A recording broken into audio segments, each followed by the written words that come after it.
संतों के वचन सदा ही सीधे साधे होते। जटिलता तो पंडितों के वचनों में होती, और पंडितों के वचनों में जटिलता इसलिए होती है कि पंडितों के वचनों में सार कुछ भी नहीं होता। असार को छिपाने के लिए जटिलता का आवरण ओढ़ाना जरूरी है। जितनी असार बात हो उसको उतना ही जटिल और कठिन करके कहना होता है, ताकि कोई देख ना पाए कि असार है। जितनी थोथी बात हो उतने बड़े बड़े शब्दों का उपयोग करना पड़ता है। शब्दों की बड़ी सजावट में थोतापन छिप जाता है। जितना कुरूप हो वक्तव्य उतने सुंदर परिधान पहनाने होते। लेकिन जब भीतर कुछ होता है तो बात सीधी होती, साफ होती, नग्न होती, निर्वस्त्र होती। संतों के वचन सदा सीधे साफ है। वैसा ही कह दिया है जैसा जाना है। जाना है इसलिए उलझाने की कोई जरूरत ही नहीं है। जिन्होंने नहीं जाना वो खूब उलझाते। इन वचनों को पीना, ये वचन रसायन। ध्यानी नहीं शिव सारसा, ज्ञानी सा गोरख। शिव जैसा ध्यानी नहीं, ध्यानी नहीं शिव सारसा। ध्यानी हो तो शिव जैसा हो। क्या अर्थ है? ध्यान का अर्थ होता है न विचार, न वासना, न स्मृति, न कल्पना। ध्यान का अर्थ होता है भीतर सिर्फ होना मात्र। इसलिए शिव को मृत्यु का, विध्वंस का, विनाश का देवता कहा है, क्योंकि ध्यान विध्वंस है। विध्वंस है मन का। मन ही संसार है, मन ही सृजन है, मन ही सृष्टि है। मन गया कि प्रलय हो गई। ऐसा मत सोचो कि किसी दिन प्रलय होती। ऐसा मत सोचो कि एक दिन आएगा जब प्रलय हो जाएगी, सब विध्वंस हो जाएगा। नहीं, जो भी ध्यान में उतरता है उसकी प्रलय हो जाती। जो भी ध्यान में उतरता है उसके भीतर शिव का पदार्पण हो जाता है। ध्यान है मृत्यु, मन की मृत्यु, मैं की मृत्यु, विचार का अंत। शुद्ध चैतन्य रह जाए, दर्पण जैसा खाली, कोई प्रतिबिंब ना बने, तो एक तो यात्रा है ध्यान की, और फिर ध्यान से ही ज्ञान का जन्म होता है। जो ज्ञान ध्यान के बिना तुम इकट्ठा करते हो वह ज्ञान नहीं है, ज्ञान का धोखा है, मिथ्या ज्ञान है। शास्त्रों से, सिद्धांतों से, दूसरों से, अन्यों से तुम जो इकट्ठा कर लेते हो वह ज्ञान नहीं। ज्ञान तो ध्यान में जन्मता है। ध्यान है शुद्ध बोध। उस बोध में तुम्हें दिखाई पड़ना शुरू होता है जीवन का अर्थ, जीवन का रहस्य। ध्यान तो है कुंजी, खोल देती है अनंत के द्वार। ध्यानी नहीं शिव सारसा, ज्ञानी सा गोरख। और लाल कहते हैं न तो आज दिखाई पड़ते हैं ध्यानी जिन्होंने शिव को निमंत्रण किया हो, जो शिव जैसे हो गए हो। हां, शिव की प्रतिमाएं पूजी जा रही, गांव गांव, घर घर शिव के आराधन पूजन के आयोजन चल रहे हैं। जितनी शिव की प्रतिमाएं हैं उतनी तो किसी और की नहीं। सरल भी है, कहीं से भी गोल पत्थर ढूंढ के रख दो किसी भी झाड़ के नीचे और शिव की प्रतिमा निर्मित हो गई। शिवलिंग कहीं से भी ढूंढ लाओ और किसी भी पेड़ के नीचे बिठा दो। छप्पर की भी कोई जरूरत नहीं। शिव की जगह जगह पूजा हो रही, लेकिन शिव पूजा की बात नहीं है। शिवत्व उपलब्धि की बात है। वो जो शिवलिंग तुमने देखा है बाहर मंदिरों में,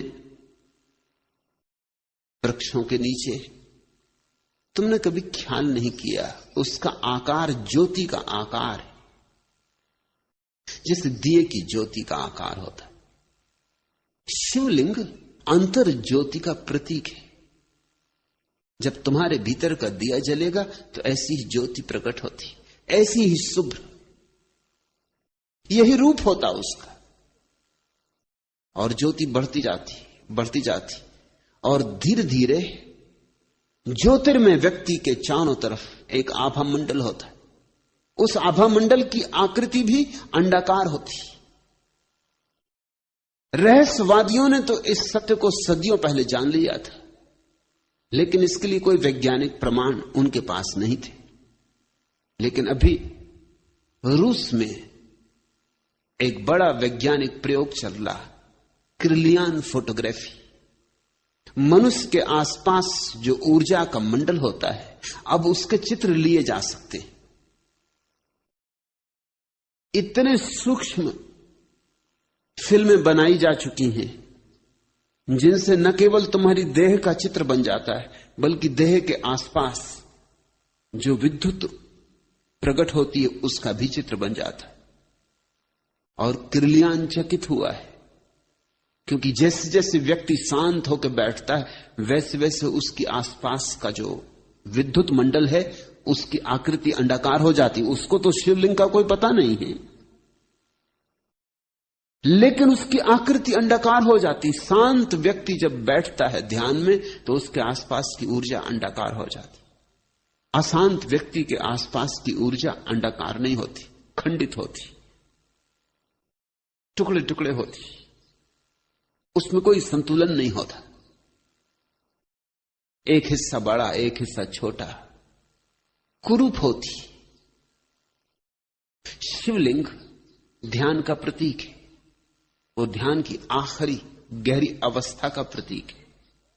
और जिसने ध्यान जाना हो उसके ही भीतर गोरख जैसा ज्ञान पैदा होता है।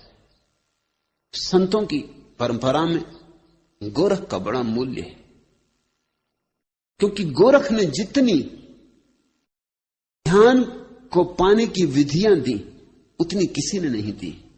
गोरख ने जितने द्वार ध्यान के खोले किसी ने नहीं खोले। गोरख ने इतने द्वार खोले ध्यान के कि गोरख के नाम से एक शब्द ही हमारे भीतर चल पड़ा, गोरख धंधा। गोरख ने इतने द्वार खोले कि लोगों को लगा कि तो बड़ी उलझन की बात हो गई। गोरख ने एक आध द्वार नहीं खोला, अनंत द्वार खोल दिए। गोरख ने इतनी बातें कह दी जितनी किसी ने कभी नहीं कही थी। बुद्ध ने ध्यान की एक प्रक्रिया दी है, विपस्सना, बस पर्याप्त। महावीर ने ध्यान की एक प्रक्रिया दी है, शुक्ल ध्यान, बस पर्याप्त। पतंजलि ने ध्यान की एक प्रक्रिया दी, निर्विकल्प समाधि, बस पर्याप्त। गोरख ने परमात्मा के मंदिर के जितने संभव द्वार हो सकते हैं सब द्वारों की चाबियां दी। लोग तो उलझन में पड़ गए, विभूचन में पड़ गए, इसलिए गोरख धंधा शब्द बना लिया। जब भी कोई विभूचन में पड़ जाता है तो वो कहता बड़े गोरख धंधे में पड़ा हूं। तुम्हें भूल ही गया कि गोरख शब्द कहां से आता, गोरखनाथ से आता है। गोरखनाथ अद्भुत व्यक्ति हैं, उनकी गणना उन थोड़े से लोगों में होनी चाहिए। कृष्ण, बुद्ध, महावीर, पतंजलि, गोरख, बस इन थोड़े से लोगों में ही उनकी गिनती हो सकती। वो उन परम शिखरों में से एक है। लाल कहते हैं गोरख सा ज्ञानी नहीं हुआ, क्योंकि गोरख ने जिस भांति अपने को मिटाया। गोरख कहते हैं मरो है जोगी मरो, मरो मरण है मीठा, तिस मरणी मरो जिस मरणी मर गोरख दीठा। कहते हैं योगियों मरो, क्योंकि मरने के सिवाय और कोई उपाय नहीं। अहंकार को गलाओ, जलाओ, भस्मीभूत कर दो। मरो है जोगी मरो, क्योंकि मृत्यु से ही तुम अमृत पा सकोगे। मरो मरण है मीठा। गोरख कहते हैं इससे बड़ी कोई मीठी अनुभूति नहीं है दुनिया में। अहंकार के जाने पर मिठास ही मिठास छूट जाती। अहंकार कड़वा है, नीम सा कड़वा है। अहंकार जहर है और हम उसी जहर से भरे जीते, उसी को हम जिंदगी कहते। फिर स्वभावतः हमारी जिंदगी में अगर सिवाय दुख, पीड़ा और कांटों के कुछ भी नहीं होता तो आश्चर्य नहीं। फिर अगर हमारा जीवन एक नर्क की कथा ही होती तो कुछ आश्चर्य नहीं। गोरख कहते हैं मरो, मरण है मीठा, काश तुम मर सको तो तुम इस जगत के अपूर्व मिठास को उपलब्ध हो जाओ, मगर मरने की कला है। तिस मरणी मरो, उस मरण को सीखो जिस मरणी मर गोरख दिठा। गोरख भी मरा और मर के उसने देखा, मर के पाया, मिट के पाया। बूंद जब मिट जाती तो सागर हो जाती, और बीज जब मिट जाता तो वृक्ष हो जाता। फिर आता है वसंत, खिलते हैं फूल और पक्षी गीत गाते हैं और सूरज की किरणें नाचती।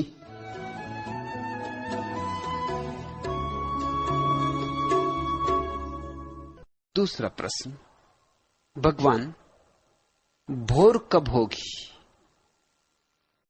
रामतीर्थ, भोर तो कब की हुई ही हुई है, भोर ही है। आंख खोलो, सुबह तो कब की हो गई। सुबह तो स्वभाव है अस्तित्व का, रात तो यहां होती ही नहीं। हां, बाहर सूरज ढलता है और उगता है, भीतर न तो सूरज ढलता और न उगता। वहां तो सदा सब जगमग है, वहां तो सदा सब ज्योतिर्मय है, वहां तो सदा दिवाली है, सदा होली है। वहां तो फाग गाई जा रही, गीत गुनगुनाए जा रहे, मस्ती बह रही। वहां दिए जले हैं जो कभी नहीं बुझते, बिन बाती बिन तेल। वहां तो शाश्वत रास है, महारास है। तुम क्या पूछ रहे हो कि भोर कब होगी? भोर तो हुई ही है। आंख खोलो, जागो। लेकिन हम अक्सर गलत प्रश्न पूछते, हम गलत हैं, हमें गलत प्रश्न लगते। अंधा आदमी पूछता है प्रकाश कहां है, बहरा आदमी पूछता है कैसा संगीत। बहरा ये नहीं पूछता कि मुझे कान कैसे मिले, अंधा ये नहीं पूछता कि मुझे आंख कैसे मिले। अंधे को आंख चाहिए, बहरे को कान चाहिए, लेकिन प्रश्न उनके बड़े अजीब होते हैं। बहरा कहता संगीत, मैं मानता ही नहीं कि संगीत होता है। जब मुझे नहीं सुनाई पड़ता तो कैसे हो सकता है? लोग झूठ कहते होंगे, अंधा कैसे माने कि प्रकाश होता है? और अंधा हजार दलीलें दे सकता है। बुद्ध एक गांव में ठहरे थे, उस गांव के लोग एक अंधे को बुद्ध के पास लाए। उन्होंने कहा ये अंधा है, अंधा ही होता तो भी ठीक था, बड़ा तार्किक है, इसने गांव भर की नाक में दम कर रखी। ये कहता प्रकाश होता ही नहीं। हम आंख वालों को गलत सिद्ध कर रहा है। पूरा गांव एक तरफ, ये अंधा एक तरफ, और हम सिद्ध नहीं कर पाते। हम थक गए। ये प्रमाण चाहता है प्रकाश के। ये कहता लाओ मैं उसे छू के देखूं, लाओ मैं उसे चख के देखूं, लाओ मैं उसे बजा के देखूं। ये अंधा कहता है कि अरे आदमी 2 पैसे की हंडी खरीदने जाता तो बजा के देखता है। कहां है प्रकाश? गंध है उसमें कोई तो सूंघ लूं, स्वाद है कोई तो चख लूं, ध्वनि है कोई तो सुन लूं, रूप है कोई तो देख लूं।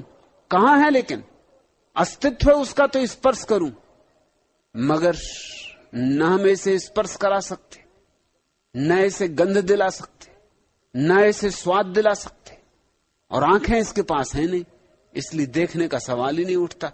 और प्रकाश तो केवल देखा जा सकता है, प्रकाश छुआ नहीं जा सकता, चखा नहीं जा सकता।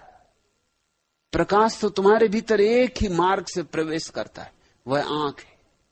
और चूंकि हम प्रकाश को सिद्ध नहीं कर पाते, ये अंधा कहता है कि तुम सब मुझे अंधा सिद्ध करने के लिए प्रकाश की परिकल्पना गढ़ लिए, तुम मुझे बुद्धू ना बना सकोगे। हम इसे आपके पास लाए हैं। उन लोगों ने बुद्ध से कहा आप समझा दें। बुद्ध ने कहा अंधा ठीक कहता है, तुम गलत हो, तुम्हारी गलती इसमें है कि तुम इसे समझाते हो। अंधे को कहीं समझाया जाता? अरे इसे किसी वैद्य के पास ले जाओ, मेरा वैद्य है जीवक। बुद्ध कभी जब बीमार हो जाते तो जीवक उनकी चिकित्सा करता था। तुम जीवक के पास ले जाओ, वो श्रेष्ठतम वैद्य है। अगर आंख का कुछ भी इलाज हो सकता है तो जरूर हो जाएगा। और इलाज हो गया। 6 महीने में उस आदमी की आंख पर जाली थी, वो कट गई। जब उसकी आंखें खुल गई, तब तक बुद्ध दूसरे गांव जा चुके थे। 6 महीने में काफी यात्रा उन्होंने कर ली होगी। वो दूसरे गांव पहुंचा, उनके चरणों पर गिरा और माफी मांगी कि मुझे माफ कर दो, मेरी बड़ी भूल थी।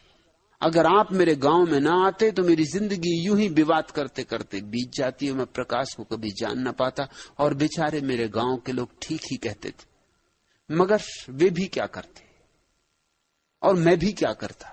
मैं अंधा था, मेरा अहंकार मानने को राजी नहीं होता था कि मैं अंधा हूं, और उनके बस के बाहर थी बात। अब मैं जानता हूं कि उनके बस के बाहर की बात थी कि मैं जो उनसे प्रमाण मांगता था वो जुटाने में असमर्थ थे। आपने भला किया जो मुझे प्रमाण न दिए, मुझे वैद्य के पास भेज दिया। बुद्ध कहते हैं बार बार, मैं भी वैद्य हूं भीतर की आंख का। नानक ने भी कहा है कि मैं वैद्य हूं भीतर की आंख का। यही मैं तुमसे कहता हूं, मैं भी वैद्य हूं भीतर की आंख का। मत पूछो रामतीर्थ भोर का भोगी, भोर ही भोर है, भोर से अन्यथा कुछ है ही नहीं। रोशनी ही रोशनी है, ये सारा अस्तित्व रोशनी से ही बना है।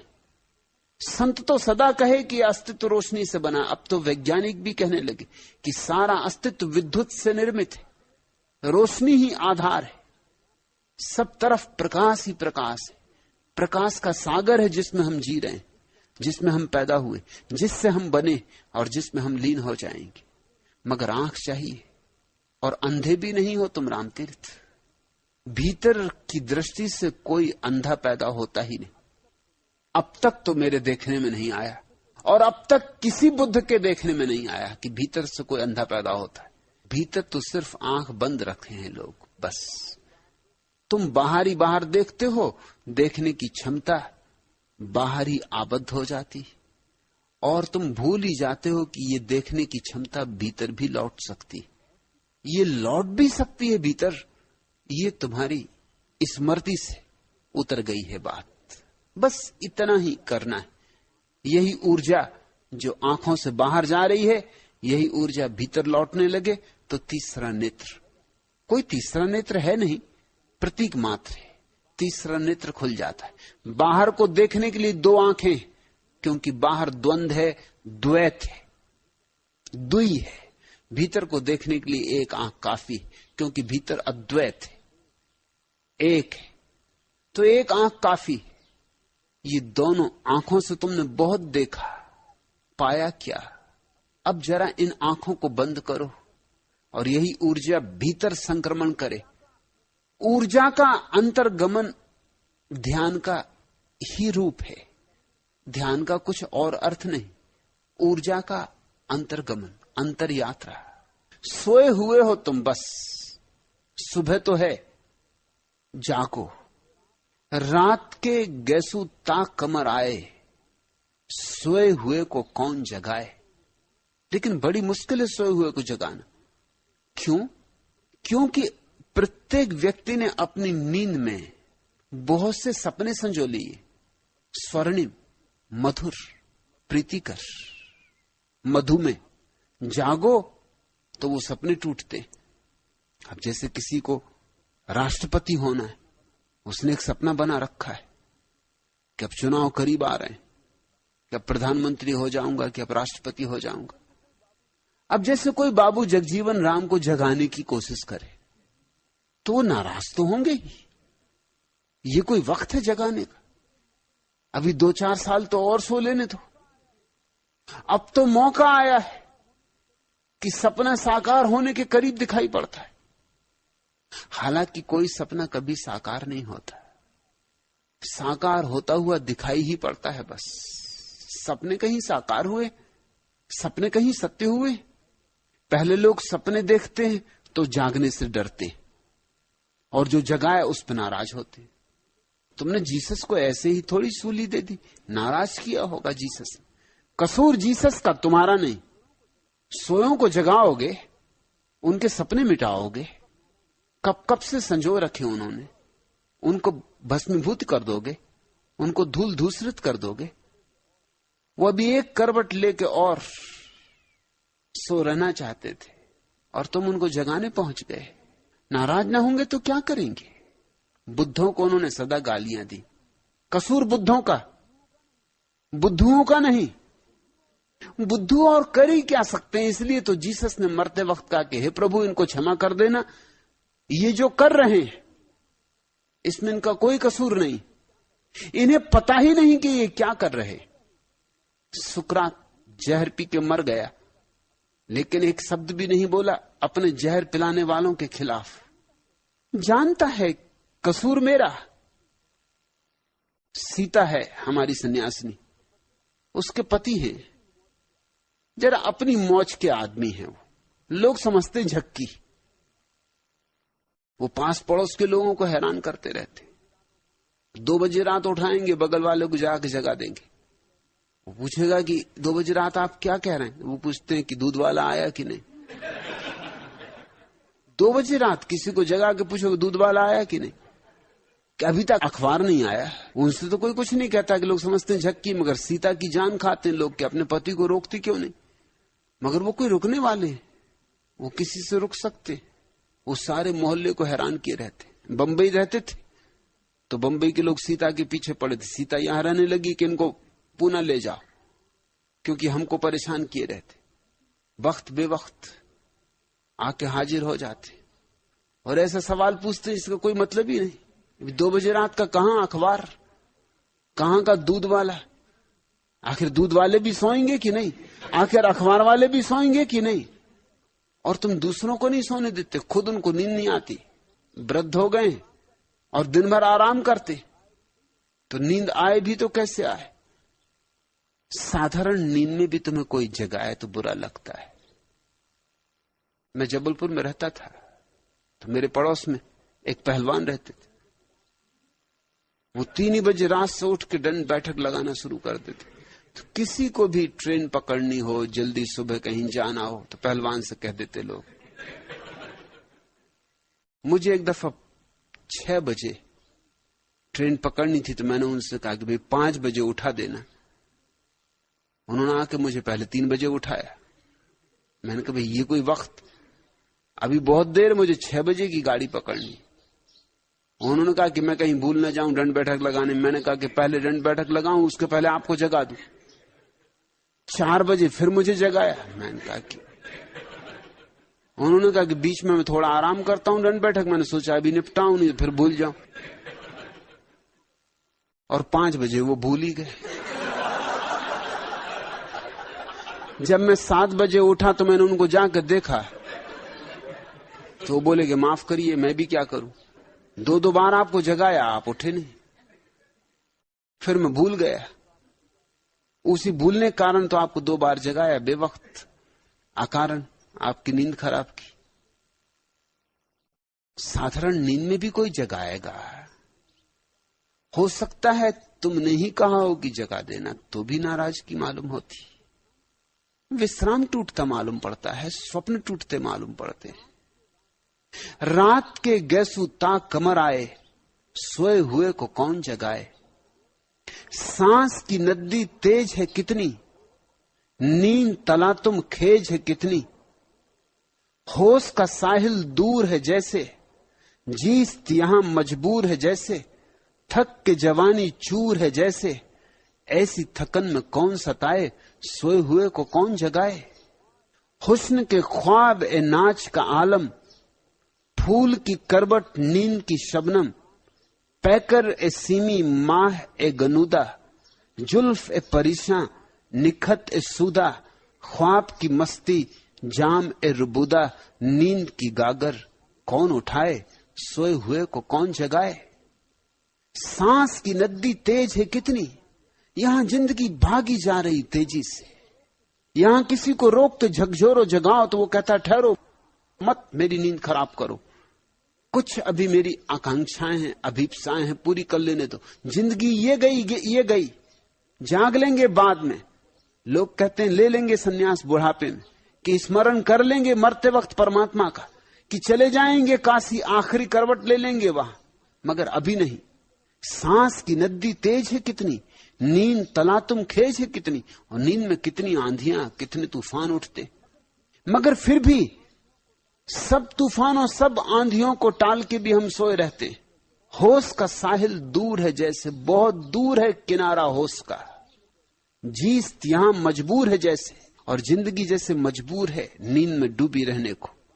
थक के जवानी चूर है जैसे, ऐसी थकन में कौन सताए, सोए हुए को कौन जगाए।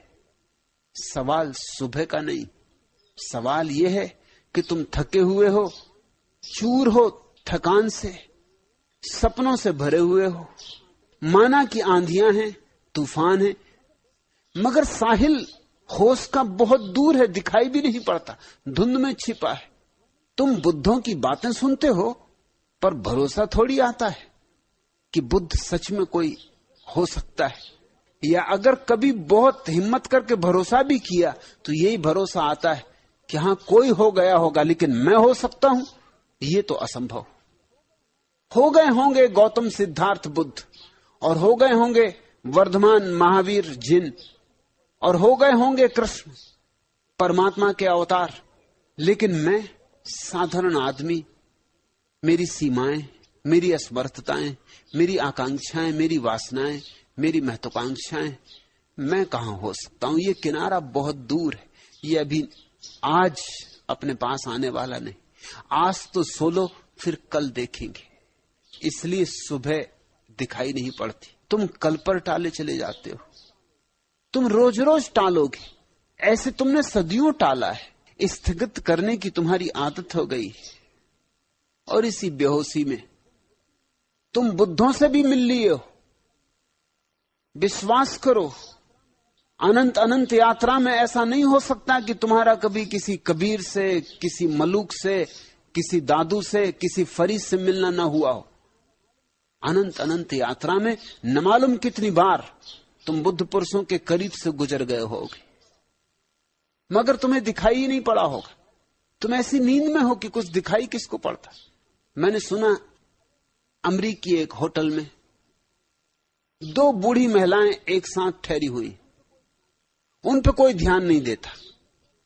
कोई ध्यान दे भी क्या, लोगों के ध्यान जवानी पर अटके होते। वो बूढ़ी महिलाएं इससे बड़ी दुखी, क्योंकि अहंकार हमेशा ध्यान की आकांक्षा करता, लोग ध्यान दे। आखिर एक दिन उनको इतना गुस्सा आया कि लोग इस तरह व्यवहार कर रहे हैं जैसे हम हैं ही नहीं। होटल में आते हैं, जाते हैं, गुजरते हैं, कोई देखते ही नहीं, कोई हेलो भी नहीं कहता, कोई ये भी नहीं कहता कि नमस्कार, कहिए कैसी हो, कोई देखते ही नहीं। लोग अपने अपने नशे में मस्त हैं, किसको फुर्सत पड़ी। उनको इतना गुस्सा आया, कुछ करके दिखाना पड़ेगा, लोगों का ध्यान आकर्षित करना ही होगा। 80 साल की बुढ़ियां हैं दोनों, मगर अमेरिका में यह हो सकता है। उन्होंने कपड़े फेंक दिए, दोनों नग्न होकर अंदर होटल में घुसी कि अब तो देखेंगे लोग, मगर किसी ने नहीं देखा। सिर्फ 2 बूढ़ों ने, जो एक टेबल पे बैठे चाय पी रहे थे, उनने भर इतना कहा कि अरे भाई ये कौन महिलाएं हैं। दूसरे ने कहा कोई भी हो, मगर कपड़े भी किस जमाने के पहने हुए, और कम से कम इस्त्री तो कर ली होती।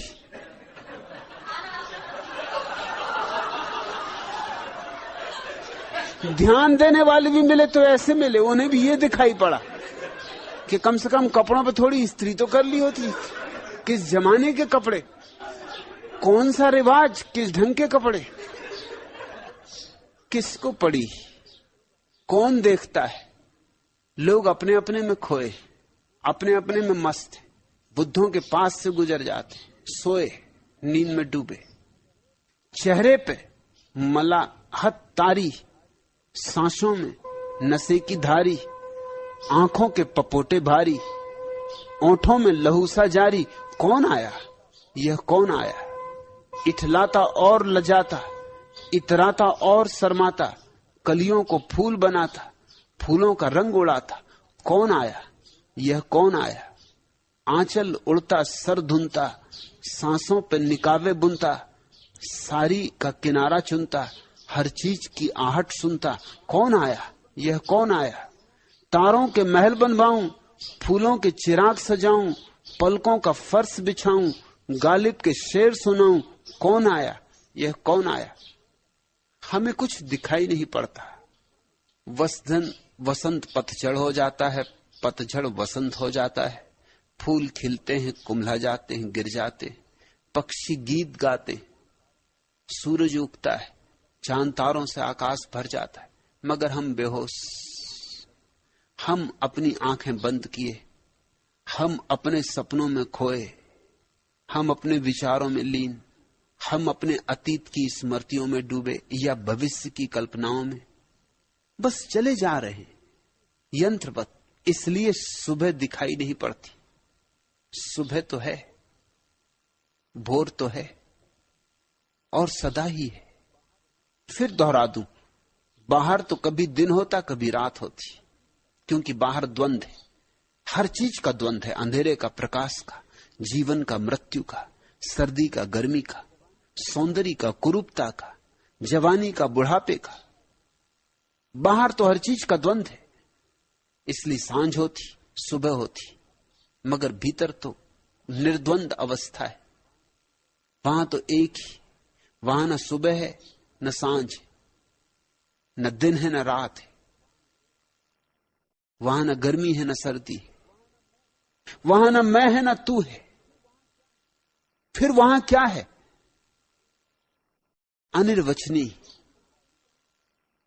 शब्दों में न आए कुछ ऐसा है। उसमें जागना ही जागना है और उसको जानना ही भोर है, और वो सदा तुम्हारे भीतर मौजूद है। रामतीर्थ, भीतर चलो, बाहर बहुत चल लिए, पाया क्या? कब तक और बाहर की आकांक्षाओं में ही डूबे रहोगे? भीतर आओ, अपने स्रोत को खोजो, गंगा को गंगोत्री की तरफ बहने दो। बहुत बह चुके बाहर बाहर, अब मूल की तरफ चलो, अब जड़ की तरफ चलो। वहीं तुम्हें मिलेगा संतोष, वहीं तुम्हें मिलेगी शांति, वहीं तुम्हें मिलेगा आनंद। उसे ही हमने परमात्मा कहा है, सच्चिदानंद कहा है, सत्यम शिवम सुंदरम कहा है।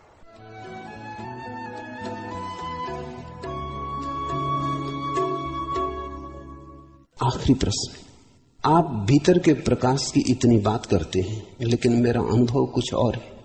जब भी ध्यान में मेरे विचार शांत होते हैं तो मेरे भीतर एक घना अंधकार घिरता है जो ठंडा और प्रीतिकर लगता है। कृपा पूर्वक समझाएं कि यह क्या है। सुबह होने के पूर्व रात गहन रूप से अंधेरी हो जाती और अंधेरे के गर्भ से ही सुबह का जन्म होता है। तो जब मैं तुमसे निरंतर बात करता हूं प्रकाश की, तुम ये मत समझ लेना कि तुम भीतर जाओगे तो तत्क्षण प्रकाश मिल जाएगा। पहले तो गुजरना पड़ेगा गहन रात्रि से, उसी रात्रि के अंत पर सुबह प्रकाश है। ईसाई फकीरों ने इस अवस्था को dark night of the soul कहा है, आत्मा की अंधेरी रात। सिर्फ ईसाई फकीरों ने ऐसा प्यारा नाम दिया है, किसी और ने नहीं, और बड़ा ठीक किया है, क्योंकि सभी शास्त्र, कुरान, वेद, उपनिषद परमात्मा के प्रकाश रूप की बात करते हैं। वो आत्यंतिक बात है। लेकिन जब साधक भीतर उतरेगा तो प्रकाश एकदम से नहीं मिलता, और अगर एकदम से मिलता हो तो जरा संदेह करना, क्योंकि वो प्रकाश कल्पना का होगा, वास्तविक नहीं हो सकता। वो तुमने सुन सुन के शास्त्रों में पढ़ पढ़ के कि परमात्मा प्रकाश रूप है, प्रकाश रूप। और कई तो ऐसे पागल हैं जिनका हिसाब नहीं। 4-6 दिन पहले एक व्यक्ति ने संन्यास लिया। उन्होंने कहा कि मैंने बाल योगेश्वर से दीक्षा ली है। तो वो उन्होंने मुझे समझाया था कि आंख को अंगूठों से दबाने से प्रकाश का अनुभव होता है। बड़ा अनुभव होता है, मैं दबाता हूं आंख, बड़ा अनुभव होता है। तो वो जारी रखूं कि बंद करूं? अब क्या पागल हो, आंख को दबाओगे अंगूठे से तो तिलमिलाहट पैदा होने से रोशनी मालूम होती हो, तो किसी को भी मालूम होती है, उससे अध्यात्म का कोई संबंध। कोई भी आंख को जोर से दबाएगा, तिलमिलाहट पैदा होती, तिलमिलाहट से रोशनी मालूम होती। वो रोशनी तो सिर्फ आंख के दबाने के कारण मालूम हो रही। इसको तुम आध्यात्मिक प्रकाश समझ रहे हो। अब वो 2 साल से यही काम कर रहे हैं। उसमें उनकी आंखें भी खराब हो गई, क्योंकि जब बहुत आंखों को दबाओगे और फिर धीरे धीरे रस आने लगा तो फिर और ज्यादा दबाने लगे, क्योंकि जितना दबाओ उतनी प्रकाश दिखाई पड़ता है। गजब हो रहा है। इसको बाल योगेश्वर ज्ञान कहते। आंख में दबाने से जो रोशनी पैदा होती है, ज्ञान है। अब ये मामला ऐसा है कि किसी की भी आंख दबा दो, उसको रोशनी दिखाई पड़ती है, वो भी चकित हो जाता है कि तो बात बिल्कुल ठीक हो रही, हमें पता ही नहीं था। बड़ा सीधा सुगम उपाय मिल गया। या फिर ऐसे लोग हैं जो कहते हैं रोशनी की भीतर धारणा करो, आंख बंद कर लो, दोनों आंखों के मध्य में देखो कि एक दिए की ज्योति जल रही, या एक प्रकाश का बिंदु, उस पर ध्यान रखो। अगर तुम ऐसी कल्पना करोगे तो धीरे धीरे कल्पना प्रगाढ़ हो जाएगी, तुम्हें रोशनी दिखाई पड़ने लगेगी, मगर ये झूठी रोशनी। धर्म ज्योति ने पूछा है, ये प्रश्न ठीक हो रहा है। अंधेरी रात से गुजर के ही जो सुबह होगा, जिस सुबह को तुम नहीं ला सकते, जो अपने आप आती है सुबह, वो अंधेरी रात से गुजर के आती। तुम अंधेरी रात में शांति से गुजरो, जाओ। प्रकाश करीब आने के पहले रात बहुत अंधेरी हो जाएगी, मगर शुभ हो रहा है क्योंकि अंधेरे के साथ एक ठंडा और प्रीतिकर भाव है, तो बिल्कुल शुभ हो रहा है। भय ना हो अंधेरे से, प्रेम हो अंधेरे से, तो सुबह ज्यादा दूर नहीं। अगर भय हो तो तुम भागने लगोगे, भागने लगे तो सुबह से दूर हो जाओगे, भागोगे तो अंधेरे से दूर हो जाओगे सुबह से। और ठंडा शीतल बिल्कुल शुभ हो रहा है। ठंडा और शीतल ही है अंधेरे का अनुभव, वो तो भय के कारण हम अनुभव नहीं कर पाते। बचपन से ही अंधेरे के संबंध में हमारी गलत धारणा हो जाती।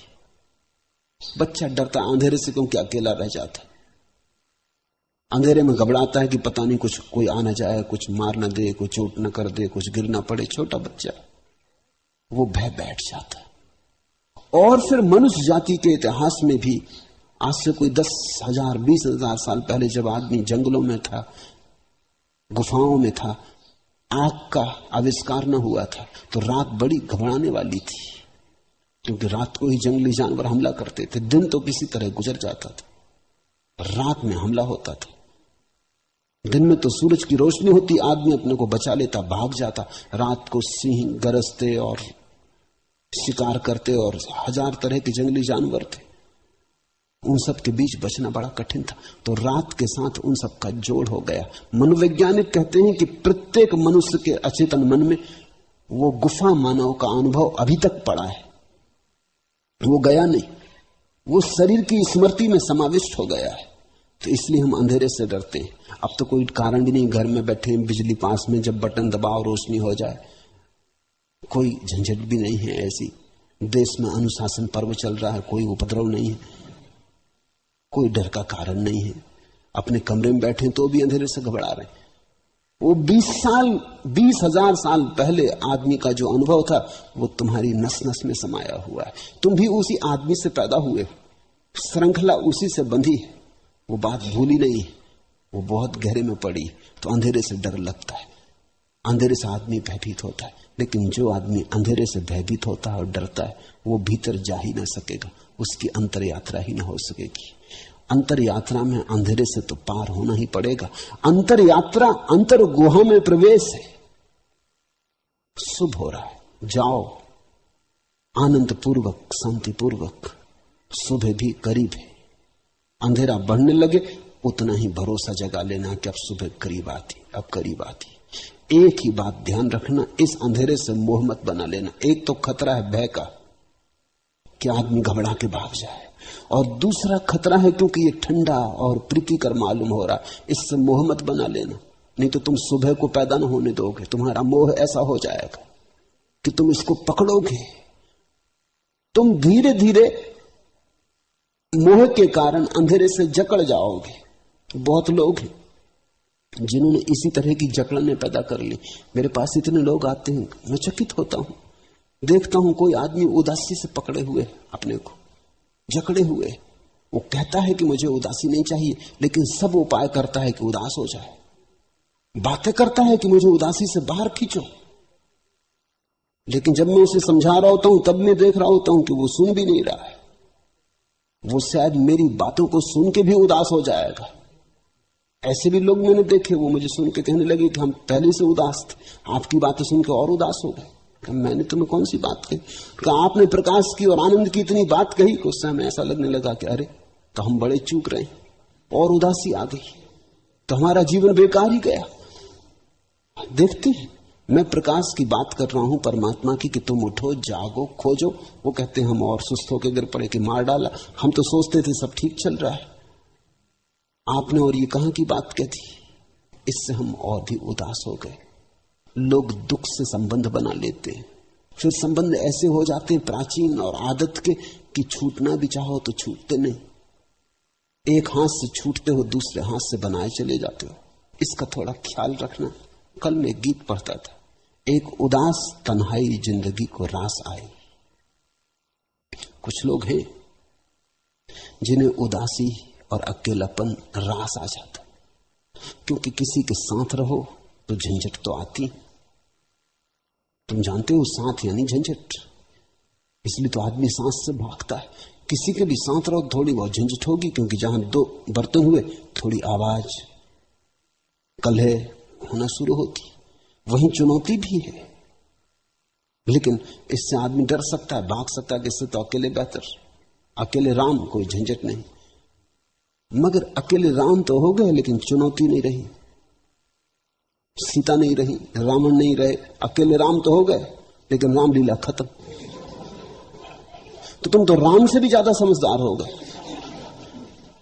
राम का सारा व्यक्तित्व निखरा है, क्योंकि अकेले राम नहीं थे। बड़ी चारों तरफ जीवन की संघर्ष की स्थिति थी, उसमें से व्यक्तित्व निखरता है। तो अकेले में एक तरह की मुर्दा शांति है। एक उदास तन्हाई जिंदगी को रास आई, दिल में तेरी चाहत भी लेके रंगे यास आई। आस की सके बाई क्यों न मेरे पास आई। कितने जाम खाली हैं, कितने जाम छलके, इसकी फजाओं में वहम के महल के, हुस्न की जियाओं में सोच के धुंधल के, मेरी आरजुओं के रंग कितने हल्के। आह क्यों मेरी फितरत रोशनी से घबराई। आह क्यों मेरी फितरत रोशनी से घबराई। खलअतों की सैदाई जलवतों से शर्माई। एक उदास तन्हाई जिंदगी को रास आई। तुम कहीं इस उदासी से रास मत आ जाना, इस उदासी से संग साथ मत बना लेना, इस उदासी से गठबंधन मत कर लेना, इस उदासी से विवाह मत कर बैठना। ये ठंडी है और प्रीतिकर है। आह क्यों मेरी फितरत रोशनी से घबराई। और अगर इससे तुमने बहुत संबंध बना लिया तो फिर तुम रोशनी से घबराने लगोगे। कुछ लोग हैं जो अंधेरे से घबराते, अंधेरे से घबरा के भागते हैं तो रोशनी तक नहीं पहुंच पाते। फिर कुछ लोग हैं जो रोशनी से घबराने लगते हैं, क्योंकि अंधेरे से उनका प्रेम बन जाता। जिसने पूछा है धर्म ज्योति ने, उसके लिए खतरा है, इसलिए मैं कह रहा हूं उसके लिए खतरा है कि वो इस अंधेरे, उदासी, शांति से कहीं बहुत ज्यादा संबंध न बना ले। अगर ये संबंध ज्यादा बन गया तो फिर सुबह हो सकती थी जो सुबह वो भी ना हो पाएगी। इसलिए गुजरो अंधेरे से, आनंद से गुजरो, गीत गुनगुनाते गुजरो। अंधेरा निश्चित ही ठंडा और शीतल है, बड़ा विश्रामदायी, लेकिन ख्याल रखना अंधेरा केवल गर्भ है उजाले का, अंधेरा केवल निषेध है। विधेय तो प्रकाश है, पहुंचना तो प्रकाश पर है। अंधेरे से गुजरो, अंधेरे में निखरो, नहाओ, लेकिन जाना तो प्रकाश पर है। अगर कोई व्यक्ति अंधेरे में ही रह जाए तो शांत तो हो सकता है, लेकिन उसके जीवन में प्रेम पैदा न होगा। बुद्ध ने कहा है अगर ध्यान लग जाए और करुणा पैदा न हो तो समझना कि कहीं कुछ चूक हो गई, होते होते बात रह गई। अंधेरे में आदमी ध्यान को तो उपलब्ध हो सकता है, लेकिन जब प्रकाश का उदय होगा तभी प्रेम को उपलब्ध होगा। और जब ध्यान और प्रेम दोनों एक साथ फलते तभी व्यक्ति के वृक्ष में फल और फूल दोनों आए, तभी कोई वस्तुतः सफल और सुफल हुआ। धर्म ज्योति को खतरा है क्योंकि वो प्रेम से बड़ी डरी हुई है। उसने जीवन में प्रेम जाना नहीं, वो पहले से कुछ गलत गुरुओं के चक्कर में पड़ गई, जिनने समझा दिया कि प्रेम पाप है, जिनने समझा दिया कि शरीर पाप है, जिनने समझा दिया कि संबंध संसार है, इससे तो पार जाना है। उन्होंने उसे बहुत घबरा दिया, उनसे वो छूट भी गई, लेकिन बड़े गहरे अचेतन में उनकी धारणाएं अब भी पड़ी रह गई। इसलिए इस बात का डर है कि कहीं प्रकाश से गठबंधन न बन जाए। तो ध्यान रखना, रोशनी से घबराना मत। रोशनी करीब आए तो आंख बंद मत कर लेना, रोशनी करीब आए तो दरवाजा बंद मत कर लेना, क्योंकि परमात्मा के मार्ग पर भला अंधेरा हो, परमात्मा की उपलब्धि पर प्रकाश है। उसकी प्रतीक्षा करते रहना अंधेरी रात में भी, अंधेरी रात में भी उसे पहचानने की कोशिश जारी रहे।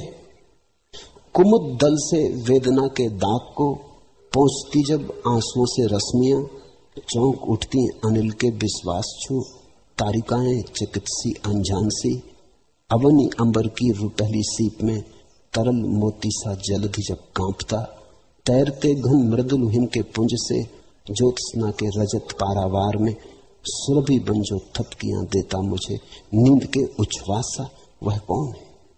अंधेरे में भी जो तुम्हें थपकियां दे, ख्याल रखना वही है।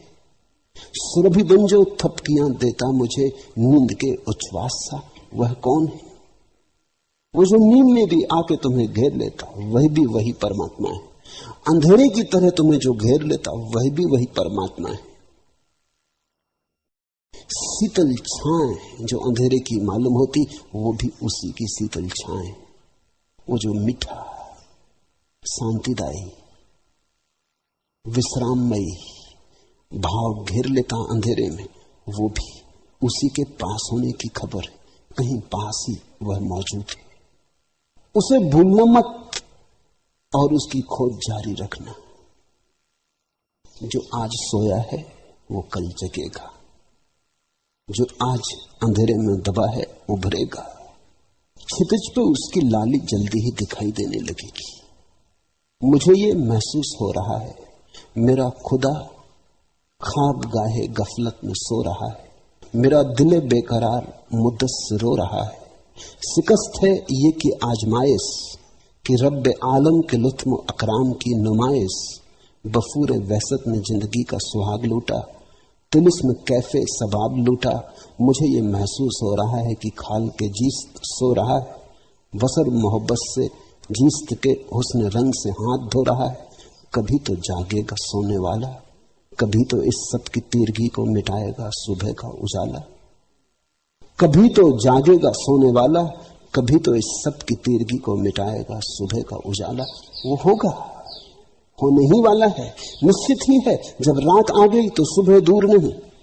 जब अंधेरा घना होने लगा और तारों की छांव गहरी होने लगी तो सूरज करीब आने लगा।